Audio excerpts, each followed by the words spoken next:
IT job కోసం చూస్తున్నారా? ఐటీలో కెరియర్ బిల్డ్ చూసుకోవాలనుకుంటున్నారా? అయితే సమాధానం కోడింగ్ ట్యూటర్.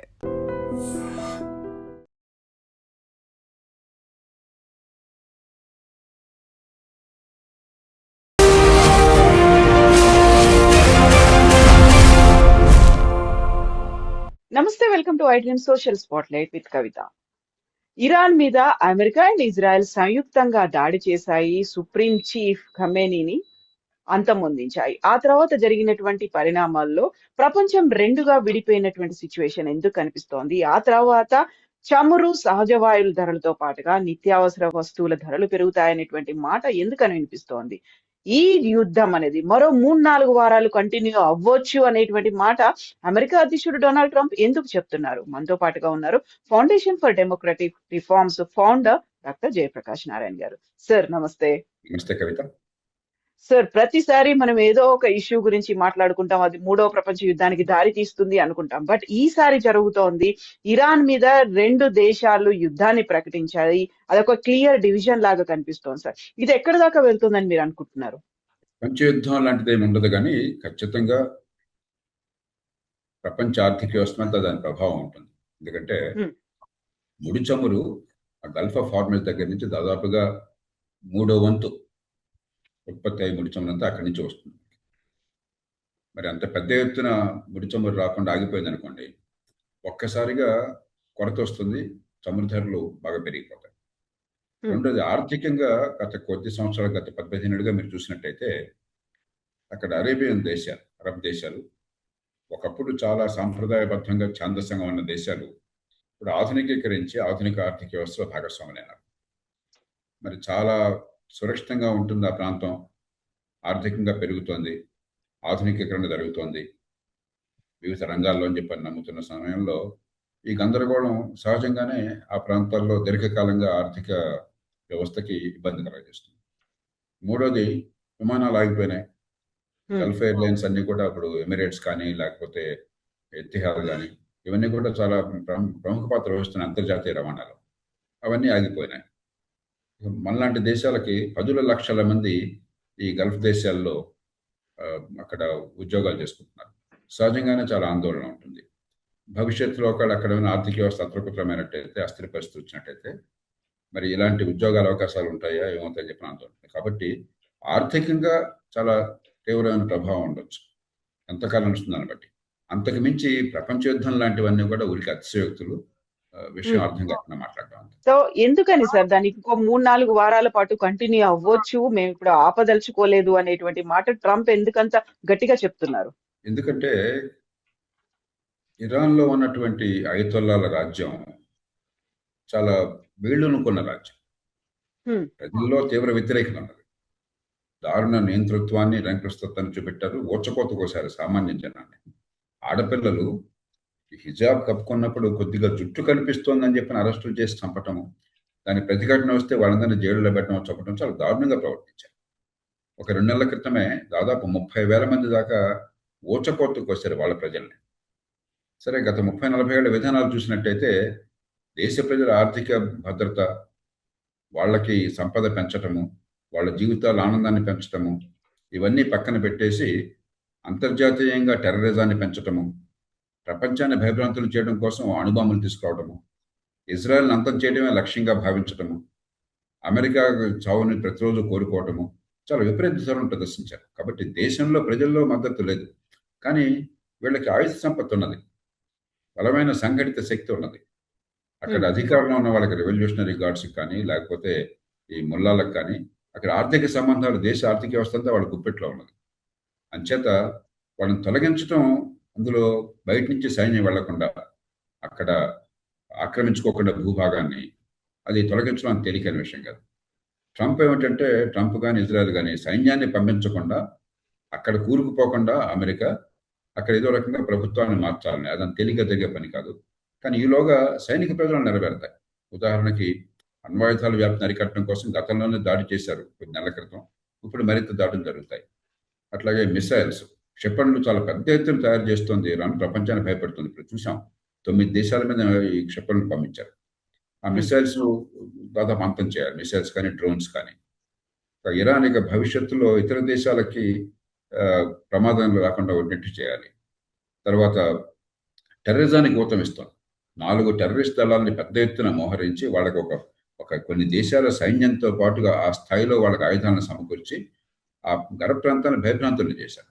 అది శాశ్వతంగా అంతం కావాలి. బహుశా ఆ లక్ష్యాలు నెరవేరుతాయి. కానీ అక్కడ అధికారంలో ఉన్నటువంటి ముళ్ళలను తొలగించగలరా ఈ రూపంలో అన్నది మరి భవిష్యత్తులోనే తెలుస్తుంది. సో భారత్ ఎలా ఎలా చూస్తోంది సార్ దీన్ని? మనం చూసుకోవాల్సింది మొట్టమొదట మన ప్రయోజనాలు. దీని ఆర్థిక ప్రభావం మన మీద ఏ మేరకు ఉంటుంది. ఉదాహరణకి ఆయిల్ ధరలు పెరిగితే 89-90% దిగుమతి మీద ఆధారపడ్డ దేశం భారతదేశం. కాబట్టి సహజంగా ఆయిల్ ధరలు పెరిగి ప్రపంచం మొత్తాన్ని పెరిగితే మనకే పెరుగుతాయి. పెరిగినప్పుడు మరి ఆర్థిక వ్యవస్థ మన డాలర్లో బయటకు పోవడానికి అవుతుంది. మనకి విదేశీ మారక ద్రవ్యం లోటు ఏర్పడుతుంది. దేశంలో ధరలు పెరుగుతాయి. రెండోది లక్షలాది మంది భారతీయులు అక్కడ ఉద్యోగాలు చేస్తున్నారు. ఒక హైదరాబాద్ నుంచే దాదాపు 10-15 లక్షల మంది ఒక దుబాయ్లోనూ ఉన్నారని చెప్తున్నారు. యునైటెడ్ అరబ్ ఎమిరేట్స్లోనూ ఉన్నారని చెప్తున్నారు. మొత్తం భారతదేశం నుంచి బహుశా 10 లక్షల మంది ప్రవాస భారతీయులు అక్కడ ఉపాధిలో ఉన్నారు. వాళ్ళ నుంచి చాలా పెద్ద ఎత్తున మన దేశానికి మనకి రెమిటెన్సెస్ వస్తున్నాయి డాలర్. వాళ్ళు ఈ దేశానికి అపారమైన సేవ చేస్తున్నారు. వీళ్ళందరూ ఉపాధిని కోల్పోయినా, వాళ్ళ జీవితంలో గందరగోళం ఏర్పడ్డా, వాళ్ళ భద్రతకి ఏమైనా ఇబ్బంది ఏర్పడినా కూడా సహజంగా మనం గట్టిగా పట్టించుకోవాల్సి వస్తుంది. ఇక మూడోది, అంతర్జాతీయంగా టెర్రరిజం ఎక్కడ పోయినా కూడా దీర్ఘకాలంలో మనకు మంచిది. ఉగ్రవాదాన్ని ఏ రూపంలో ఎక్కడ అణిచివేసినా కూడా, కాబట్టి మనం మౌనంగా దాన్ని ఆస్వాదిస్తాం. అయితే మనకి ఇరాన్తో కొన్ని ప్రయోజనాలు ఉన్నాయి. అక్కడ ఎవరు అధికారంలో ఉన్నా కూడా ఇరాన్తో సఖ్యత మనకు అవసరం. ఎందుకంటే అక్కడ చాబహార్ పోర్ట్, దానికి భారతదేశమే సాయం చేసి నిర్మాణం చేస్తుంది.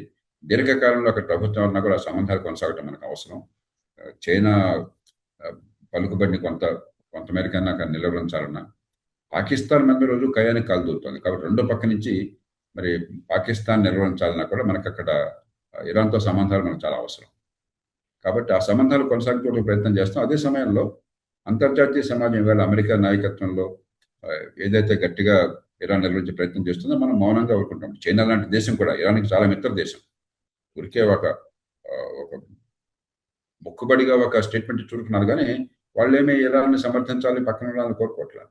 కాబట్టి మన దగ్గర సమస్య, మనం మౌనంగా ఉండటం మంచిది. మన ప్రయోజనాలు మనం కాపాడుతుంది. ఆర్థికంగా కానీ, ముడి చమురు మనకి అందుబాటులో వచ్చేట్టు చేయడం కానీ, మన ప్రజల అక్కడ ఉన్న వాళ్ళు, మన ప్రవాస భారతీయుల భద్రతని చూసుకోవడం కానీ, మన ఆర్థిక ప్రయోజనాలు కాపాడడం కానీ, అవి మనకు ప్రధానమైనటువంటి. సో కాకుండా మన ఉన్న ఉత్పత్తుల మీద కూడా విపరీతమైనటువంటి ఎఫెక్ట్ పడుతుంది. డాలర్తో రూపాయి మారకం విలువ కావచ్చు, బంగారం వెండి ధరలు కావచ్చు, ఆ తర్వాత ఇంధనం, వీటి ముడి చమురు ధరలు, వీటన్నిటి ధరలు కూడా పెరిగే అవకాశాలు ఉన్నాయి కదా సార్? ఇది 2 వారాల లోపలే గనక ఇది యుద్ధం పరిసమాప్తం అయితే పెద్ద ప్రభావం ఉండకపోవచ్చు. 2 వారాలు దాటితే బహుశా గణనీయంగా ఇప్పటికే ఆయిల్ ధరలు పెరుగుతున్నాయి. $60 ఆ ప్రాంతంలో ఉన్నది ఇప్పుడు $10-15 పెరిగింది అంటున్నారు. $100 దాకా పెడుతుంది అంటున్నారు. అట్లాగే చమురు గనక మనకి కొరత ఏర్పడితే, ప్రస్తుతానికి కొరత లేదు, కానీ ఆ గల్ఫ్ ఆఫ్ హార్మోజ్ నుంచి మనం గనక ఆ ఓడల ద్వారా ప్రపంచానికి చమురు అందకపోయినట్టయితే చమురు కొరత ఏర్పడే అవకాశం ఉంది. అది జరిగితే ప్రపంచం మొత్తానికి ఇబ్బంది, మనకు కూడా ఇబ్బంది. అంచేత ఖచ్చితంగా ఇది దీర్ఘకాలం కొనసాగడం ప్రపంచంలో ఆర్థిక వ్యవస్థకి ఏ రకంగా మంచిది కాదు. సార్, ఇప్పుడు వెనిజుయేలా అధ్యక్షుడిని మరుదోను కూడా ఇలాగే అటాక్ చేసి ఎత్తుకొచ్చారు, కిడ్నాప్ చేసి తీసుకెళ్లారు అనుకుంటే. ఆయన దేశానికి అధ్యక్షుడు కాబట్టి అక్కడ పెద్ద ఎత్తున ప్రొటెస్ట్ జరగలేదు. బట్ ఇదే ఖమేనీ అయితే ఒక మతానికి సంబంధించి ఒక పెద్దగా ఉన్నాడు కాబట్టి అక్కడ పెద్ద ఎత్తున నిరసనలు వస్తున్నాయి. ముస్లిం దేశాల్లో ఇక్కడ అటాక్స్ అనేవి జరుగుతున్నాయి. రెండింటినీ ఆయన సేమ్ గా బ్యాలెన్స్ చేస్తున్నారా, లేకపోతే దీంతో ఎక్కువ నష్టం జరుగుతుందా సార్ ట్రంప్ చేసినటువంటి పనుల వల్ల? 2 కోణాల నుంచి చూడాలి. మొట్టమొదటి ఏంటంటే, ఒక దేశానికి ఆధిపత్యం వహిస్తున్నాడు ఆయన. దేశాధినేత లాంఛనప్రాయంగా కాకపోయినా దేశానికి ఆధిపత్యం ఖమేనీ చేతుల్లో ఉన్నది, సుప్రీం లీడర్ చేతుల్లో. ఆయన్ని తొలగించిన మాత్రం చేత అక్కడ ప్రభుత్వం గొప్పకూలుతుందా, అక్కడ పరిస్థితి మారుతుందా? మీరు వెనిజువేలా చూసినట్టయితే మధురోని తీసుకొచ్చేసిన తర్వాత, బలవంతంగా ఎత్తుకొచ్చేసిన తర్వాత ఆ స్థానంలో ఆ ప్రభుత్వానికి చెందిన వాళ్ళు అమెరికాతో ఒప్పందం కుదుర్చుకుని మరి ఏదైతే అమెరికా కోరుతుందో దానికి సిద్ధపడుతున్నారు. ఇరాన్లో ఆ పరిస్థితి లేదు.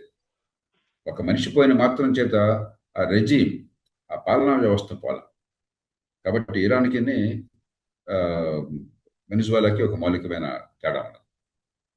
రెండవది మనకి సమస్య ఏంటంటే, ఖమేనీ మీరు అన్నట్టుగా ఒక మత నాయకుడు.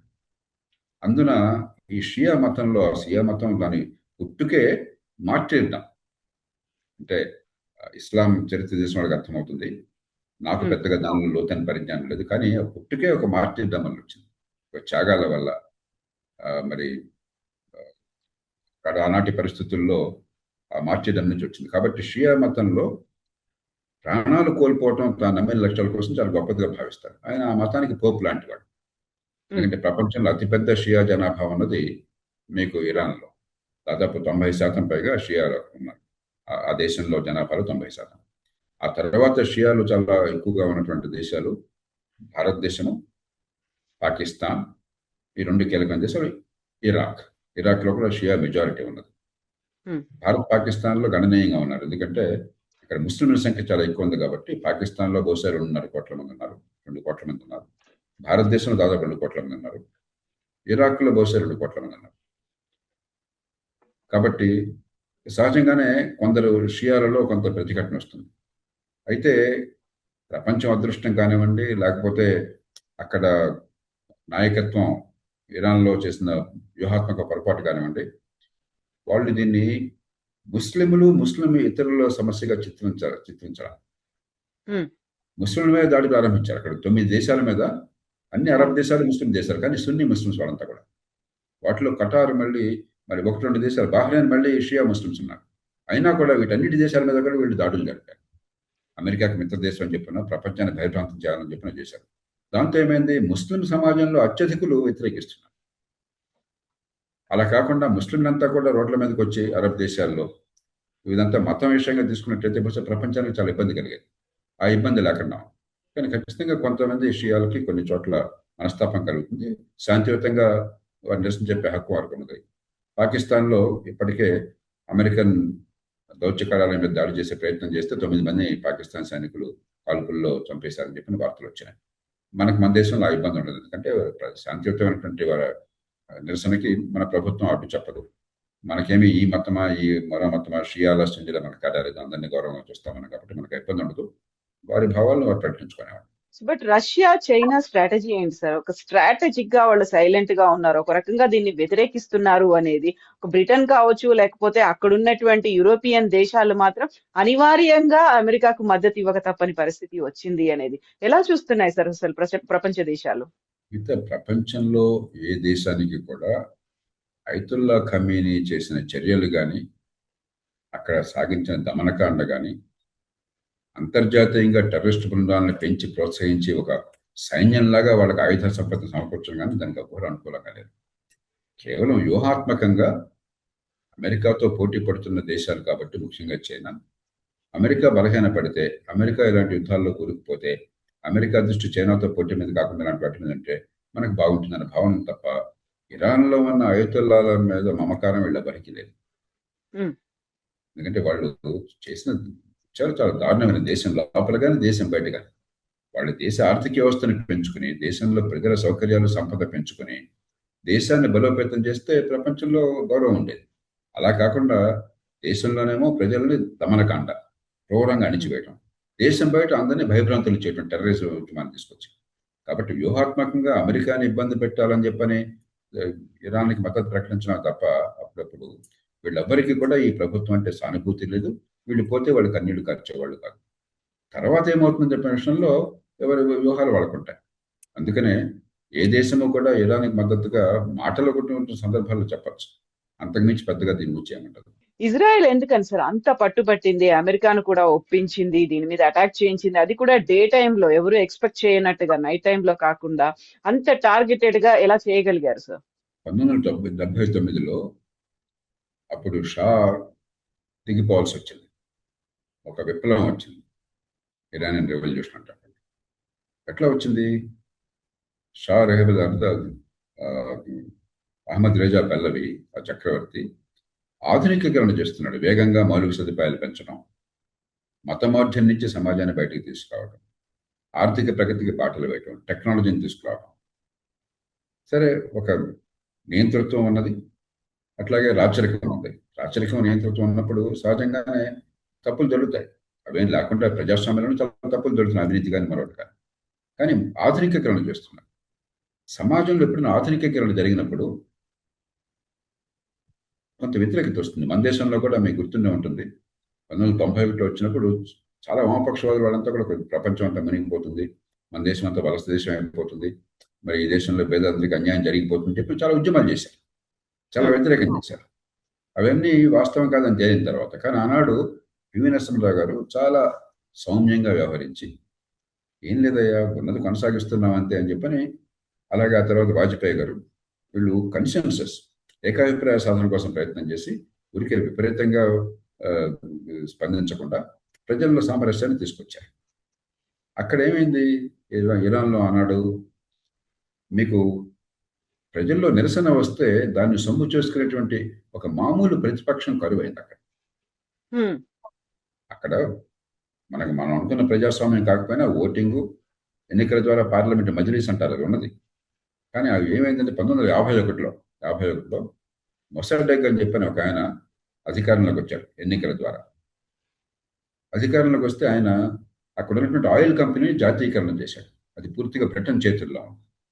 బ్రిటన్ దానికోసం చెప్పని బాగా వాళ్ళ కోపం వచ్చి, అది మమ్మల్ని లెక్క చెప్పకుండా మా ఆయిల్ కంపెనీ చేసేసుకుంటారా అని చెప్పని అమెరికాని మెడలో నుంచి ఒప్పించి, అమెరికాకి ఇష్టం లేదు జోక్యం చేసుకోవడం, కానీ అమెరికా మీద ఒత్తిడి తీసుకుని ఆనాడు విన్స్టన్ చర్చిల్ బ్రిటిష్ ప్రధానమంత్రిగా ఉన్నాడు.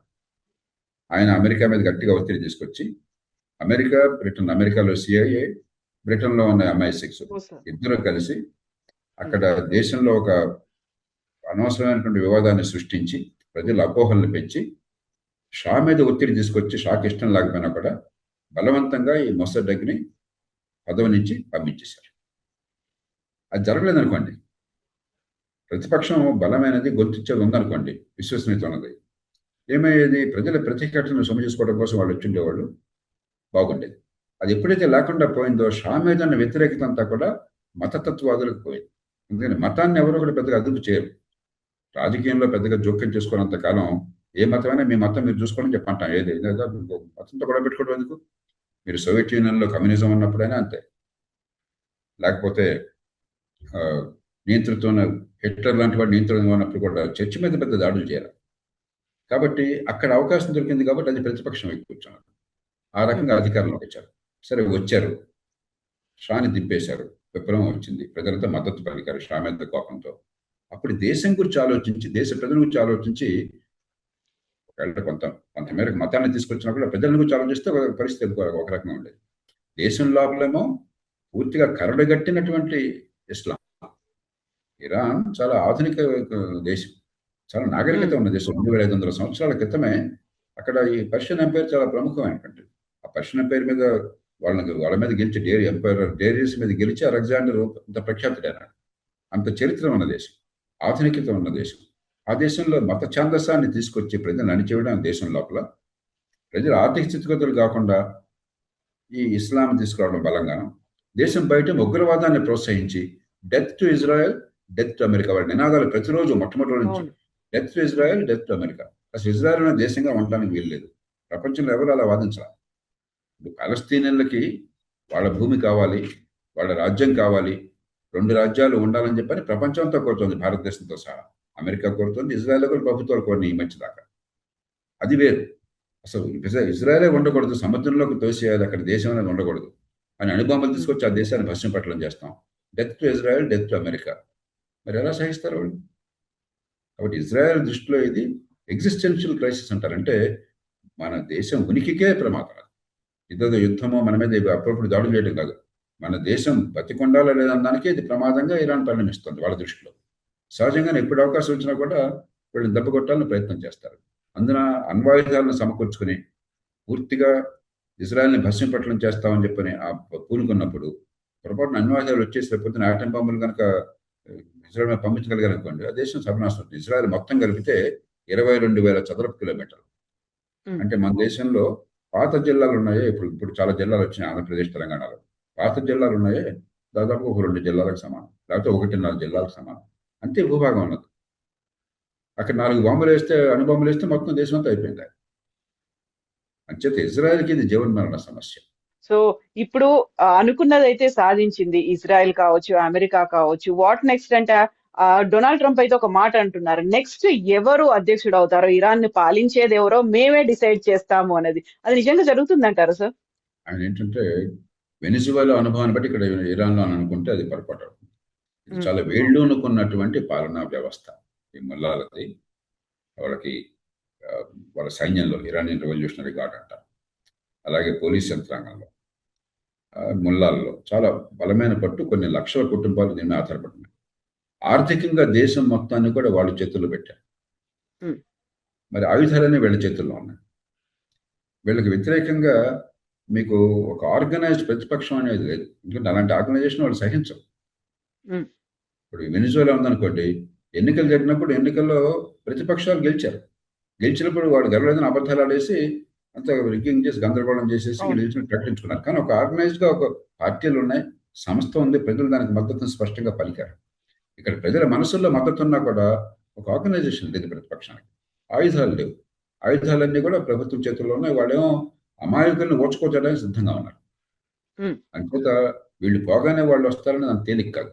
కాకపోతే ఈ ఒత్తిడి వల్ల, ఈ బాంబింగ్ వల్ల కొంతకాలం పోయాక సైన్యం కానీ ముల్లాల్లో చాలా మంది కానీ కకావికలైపోయి వాళ్ళు సరెండర్ అయిపోవచ్చు. అప్పుడు రాజ్యం కుప్పకూలొచ్చు, కానీ ఇది ఆషామాషిగా జరిగేది కాదు.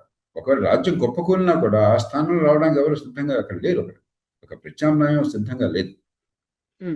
కొందరు ఆలోచిస్తుంది ఏంటంటే, అప్పుడు 1979లో ఇరానియన్ రెవల్యూషన్లో పదవిని కోల్పోయిన రాజు కొడుకున్నాడు ఇవాళ. ఆయన తాత్కాలికంగా ఆయన మళ్ళీ రాజును తీసుకొచ్చి, దేశ అధ్యక్షుడిగా తీసుకొచ్చి ఆయన ఆధ్వర్యంలో రాజ్యాంగాన్ని రాసుకుని ఎన్నికలు పెట్టే అవకాశం ఉందని చెప్పారు. ఇవన్నీ దొరికితే నమ్మకం లేదు. దానికైనా ఎంతో కొంత సంస్థగత ఏర్పాటు ఉండాలి. మరి దేశం లోపల వాడికి ఆయుధాలు పుష్కలంగా ఉన్నాయి. మరి వాళ్ళు ఎవరు నిలవరించి నిలబడతారు అక్కడ? చేత రేపేం జరుగుతుంది అన్నది అంత స్పష్టంగా ఎవరికి తెలియదు. Thank you so much sir. Thank you sir.